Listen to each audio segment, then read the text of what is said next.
Hello, ହାय ନମସ୍କାର। Cuttack CAC କୁ ସ୍ୱାଗତ।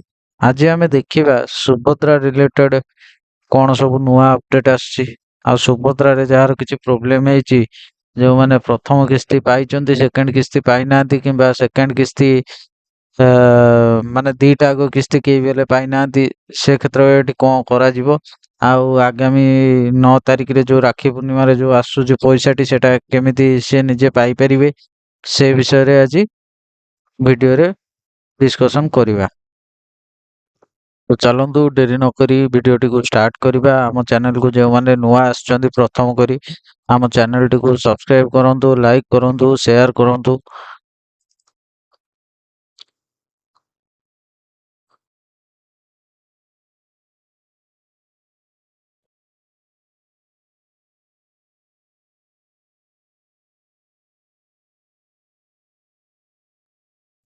ପ୍ରଥମେ Subhadra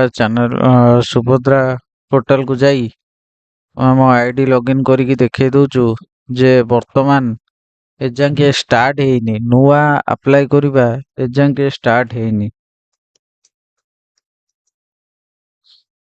application closed, the submission of Subhadra application is currently closed, ମାନେ ବର୍ତ୍ତମାନ ଅଇକା କ୍ଲୋଜ ଅଛି। ତ ଟିକେ ଅପେକ୍ଷା କରନ୍ତୁ। ଟା ଯେଉଁ ଟାଇମରେ ମାନେ ବର୍ଷେ ତଳେ ଯେଉଁ ଟାଇମରେ ଆରମ୍ଭ ହୋଇଥିଲା, ପୁଣି ସେଇ ଟାଇମରେ 21 ବର୍ଷରୁ ଉର୍ଦ୍ଧ୍ୱ ପିଲାମାନେ, ଝିଅ ପିଲାମାନେ ଆପ୍ଲାଏ କରିପାରିବେ କିମ୍ବା ସ୍ତ୍ରୀ ଲୋକମାନେ ଆପ୍ଲାଏ କରିପାରିବେ। ଆଉ ବାକି ରହିଲା ଯେଉଁମାନେ ପଇସା ଆପ୍ଲାଏ କରିଥିଲେ ପାଇନାହାନ୍ତି, ପ୍ରାୟ ଲୋକଙ୍କର ରାସନ କାର୍ଡ କଟି ଯାଇଛି।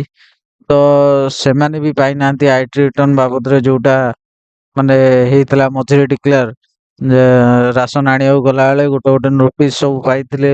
ତାପରେ ରାସନ କାର୍ଡ ବନ୍ଦ ହେଇଯାଇଥିଲା। ତ ସେଟା ତାଙ୍କ ସିଷ୍ଟମରେ ଅପଡେଟ ହେଇନି। ରାସନ ସିନା ଏବେ ପାଉଛନ୍ତି, କିନ୍ତୁ ତାଙ୍କର ସେ ରାସନ କାର୍ଡ ଟା ଆଜ୍ଞା ଶୋ କରୁନାହିଁ। ସେଇଥିପାଇଁକା ସେମାନଙ୍କର ସୁଭଦ୍ରା ପଇସା ଟା ଏବେ ଆସିପାରୁନି। ତ ଟିକେ ୱେଟ କରିଯାଆନ୍ତୁ, ସେ କ୍ଷେତ୍ରରେ ଆସିବ।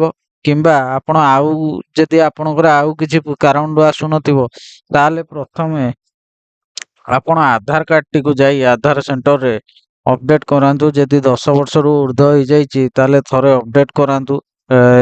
ତାପରେ ଆପଣଙ୍କର ମୋବାଇଲ ନମ୍ବର ଆଧାରରେ ଯୋଉଟା ଅଛି ସେଟା ବ୍ୟାଙ୍କ ଆକାଉଣ୍ଟରେ ଅଛି କି ନାହିଁ ସେଇଟା ଯାଇ ଚେକ୍ କରନ୍ତୁ। ତାପରେ କେୱାଇସି କରେଇବେ।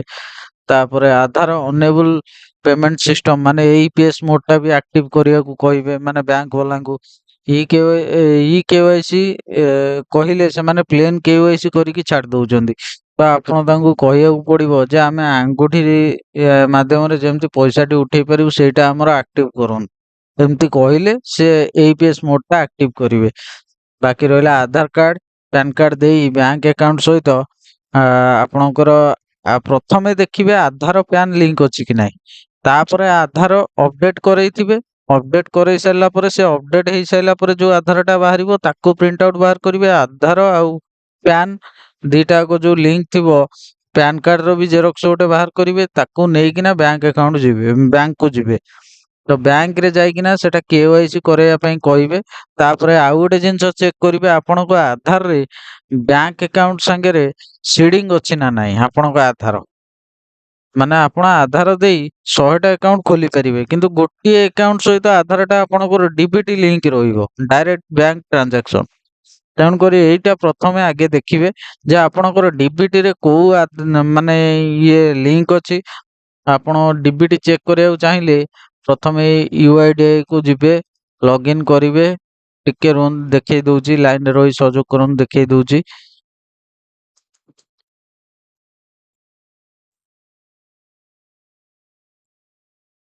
ସରି, ଏଠି ହବନି। ଡ୍ୟାସବୋର୍ଡ କୁ ଯାଇ ଲଗଇନ କରିବାକୁ ପଡିବ। ୟୁଆଇଡିଆଇ କୁ ଯାଇ ଆଧାର ଲଗଇନ କୁ ଯିବେ। ଆଧାର ଲଗଇନ କୁ ଯାଇ ଆଧାର ନମ୍ବର ଏଣ୍ଟର କରିବେ। ତାପରେ କ୍ୟାପଚର ଦେବେ।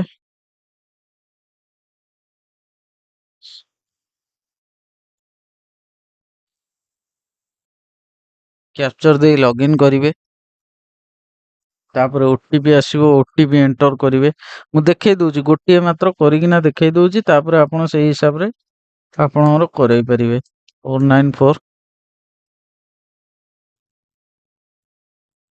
ତାପରେ ଡାଇରେକ୍ଟ ଯିବେ ବ୍ୟାଙ୍କ ସିଟିଂ ଷ୍ଟାଟସ ଉପରକୁ। ଆଧାର ଲଗଇନ ହେଇଗଲା ପରେ ଆପଣ ଡାଇରେକ୍ଟ ଯିବେ ବ୍ୟାଙ୍କ ସିଟିଂ ଷ୍ଟାଟସ ଉପରକୁ। ଏଠାରେ ଟେକ୍ନିକାଲ ଇସ୍ୟୁ ବୋଲିକା ଅଛି ବୋଲିକା କିଛିଟା ଦେଖଉଛି। ଏବେ ବର୍ତ୍ତମାନ ଦେଖଉନି। ଏଇ ଜାଗାରେ ଯାଇକିନା ଚେକ୍ କଲେ ଆପଣଙ୍କର ଦେଖେଇବ ବ୍ୟାଙ୍କ ସିଟିଂ କୋଉ ବ୍ୟାଙ୍କ ସାଙ୍ଗରେ ଅଛି, ଆଉ ସେଟା ଆକ୍ଟିଭ ଅଛି ନା ନାହିଁ ବର୍ତ୍ତମାନ ସେଟା ଦେଖେଇବ। ଦେଖିବେ ଯଦି ଆକ୍ଟିଭ ଦେଖଉଥିବ ତାହେଲେ ଠିକ ଅଛି, ଆପଣ ଖାଲି ବ୍ୟାଙ୍କରେ ଯାଇ ଆଉ ଥରେ କେୱାଇସି କରେଇଦେବେ, ନର୍ମାଲ ହେଇଯିବ। କିନ୍ତୁ ଯଦି ନଟ୍ ଆକ୍ଟିଭ ଯଦି ଦେଖଉଥିବ କି ଇନଆକ୍ଟିଭ ଯଦି ଦେଖଉଥିବ ତାହେଲେ ଆପଣଙ୍କୁ ଆଉ ଥରେ ବ୍ୟାଙ୍କ ସିଟିଂ କରେଇବାକୁ ପଡିବ, ତାପରେ କେୱାଇସି ବି ଦବାକୁ ପଡିବ। ବ୍ୟାଙ୍କ ସିଟିଂ ଫର୍ମ ବ୍ୟାଙ୍କରୁ ପାଇପାରିବେ ଆପଣ। ତାପରେ କେୱାଇସି ଫର୍ମ ଫିଲଅପ କରିକିନା ଦେଲେ ଆପଣଙ୍କର ଆକ୍ଟିଭ ହେଇଯିବ। ତାପରେ ଯଦି ଆଉ କିଛି ଯଦି ଇସ୍ୟୁ ରହୁଛି ଆପଣଙ୍କର, ଆଉ କୌଣସି କାରଣରୁ ଯଦି ଆପଣ ପାଇପାରୁନାହାନ୍ତି, ତାହେଲେ ତଳେ ଆମର ଟେଲିଗ୍ରାମ ଚ୍ୟାନେଲର ଲିଙ୍କ ଅଛି। ଅ, ସେ ଆପଣ ସେଇଥିରେ ମତେ ଯୋଗାଯୋଗ ମଧ୍ୟ କରିପାରିବେ। ଦେଖିବି ମୋ ଦ୍ଵାରା ଯେତିକି ହେଇପାରିବ ମୁଁ ଆପଣଙ୍କୁ ସାହାଯ୍ୟ କରିବି। ତ ଡେରି କରନ୍ତୁନି, ଟାଇମ ପାଖେଇ ଆଇଲାଣି ପଇସାର। ତାପରେ ଆଉ ଗୋଟେ ବି ବାଟ ଅଛି, ଆପଣ ବ୍ୟାଙ୍କ ନ ଯାଇକିନା ବି କରେଇ ପାରିବେ, ମାନେ ଆଧାର ସିଡିଂ ଟା କରେଇ ପାରିବେ। ତା ୱେବସାଇଟ ହେଲା NPCI DBT ଲିଙ୍କ, ହେଲା କି national payments corporation of India, NPCI enabling digital. ୟାରି ଉପରେ କ୍ଲିକ କରିବେ। ବିଜନେସ ଉପରକୁ ଯିବେ, ସରି ବିଜନେସ ନୁହଁ, କନଜ୍ୟୁମର ଉପରକୁ ଯିବେ। କନଜ୍ୟୁମର ଉପରକୁ ଗଲା ପରେ Bharat Aadhaar seeding enable BASC ଯୋଉଟା ଅଛି ତା ଉପରେ କ୍ଲିକ କରିବେ। ତା ଉପରେ କ୍ଲିକ କରିସାରିଲା ପରେ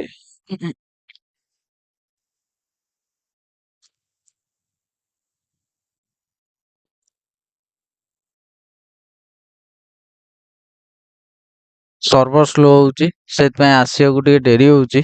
ତ ଏଇଟା ଆପଣ ଟ୍ରାଏ କରିବେ କେତେବେଳେ କେମିତି ଏଇଟା ଖୋଲିଯାଏ। ଯଦି ଆପଣ କରଉଛନ୍ତି ତାହେଲେ ଆପଣଙ୍କୁ ଆଉ ବ୍ୟାଙ୍କକୁ ଯିବାକୁ ଆବଶ୍ୟକତା ନାହିଁ। ଆଉ ଯଦି ଏଠି ଯଦି ନ ହେଇପାରୁଛି ତାହେଲେ ଆପଣଙ୍କୁ ବ୍ୟାଙ୍କକୁ ଯାଇ କରେଇବାକୁ ପଡିବ। ନା, ସର୍ଭର ସ୍ଲୋ ଅଛି,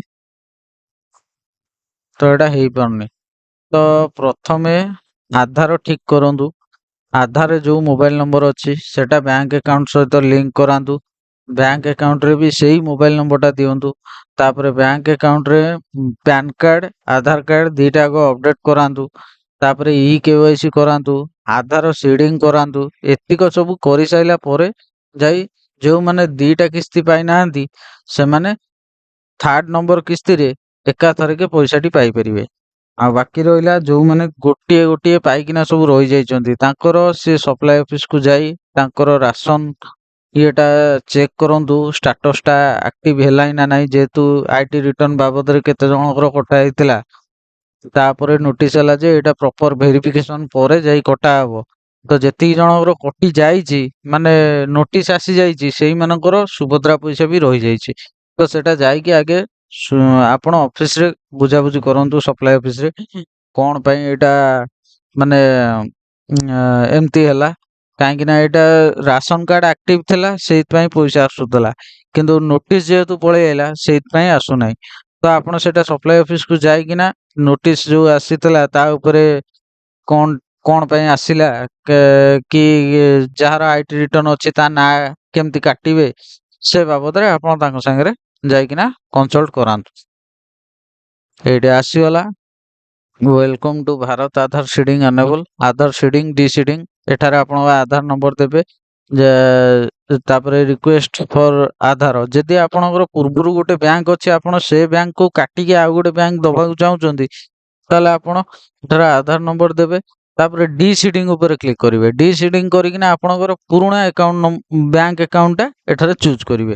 ଚୁଜ କରିସାରିଲା ପରେ ପୁରୁଣା ବ୍ୟାଙ୍କ ଆକାଉଣ୍ଟର ନାଁ, ତାପରେ ମାନେ ବ୍ୟାଙ୍କର ନାଁ, ତାପରେ account number, confirm account number ଦିଥର ଏଠାରେ ଆକାଉଣ୍ଟ ନମ୍ବର ଦେଇ ଏଠାରେ ଟିକ୍ କରି ମୋବାଇଲ ନମ୍ବର ସରି କ୍ୟାପଚର ଏଣ୍ଟର କରି ସବମିଟ ଉପରେ କ୍ଲିକ କରିବେ। ସବମିଟ ଉପରେ କ୍ଲିକ କଲା ପରେ ସେ ଗୋଟେ OTP ଆସିବ। ସେ OTP ଟି ଆପଣ ଦେଇଦେଲେ ଆପଣଙ୍କର ଏଇଟା ମାନେ ଡିସିଡିଂ ହେଇଯିବ। ତାପରେ ପୁଣି ସିଡିଂ କେମିତି କରେଇବେ ନୂଆ ବ୍ୟାଙ୍କ ଆକାଉଣ୍ଟକୁ? ଏଠାରେ ଆଧାର ନମ୍ବର ଦେଇଦେବେ। ତାପରେ ଏଠାରେ ସିଡିଂ ଉପରେ କ୍ଲିକ୍ କରିବେ। ତାପରେ ସେଠୁ ଇଏ ଉପରେ କୋଉ ବ୍ୟାଙ୍କ ଆପଣଙ୍କର ଚୁଜ୍ କରିବେ। ତାପରେ ଫ୍ରେଶ ସିଡିଂ ଉପରେ କ୍ଲିକ୍ କରିବେ। ତାପରେ ଆକାଉଣ୍ଟ ନମ୍ବର ନୂଆ ବ୍ୟାଙ୍କ ଆକାଉଣ୍ଟର ଆକାଉଣ୍ଟ ନମ୍ବର ଦେବେ। ଏଠାରେ ଟିକ୍ ମାରିବେ।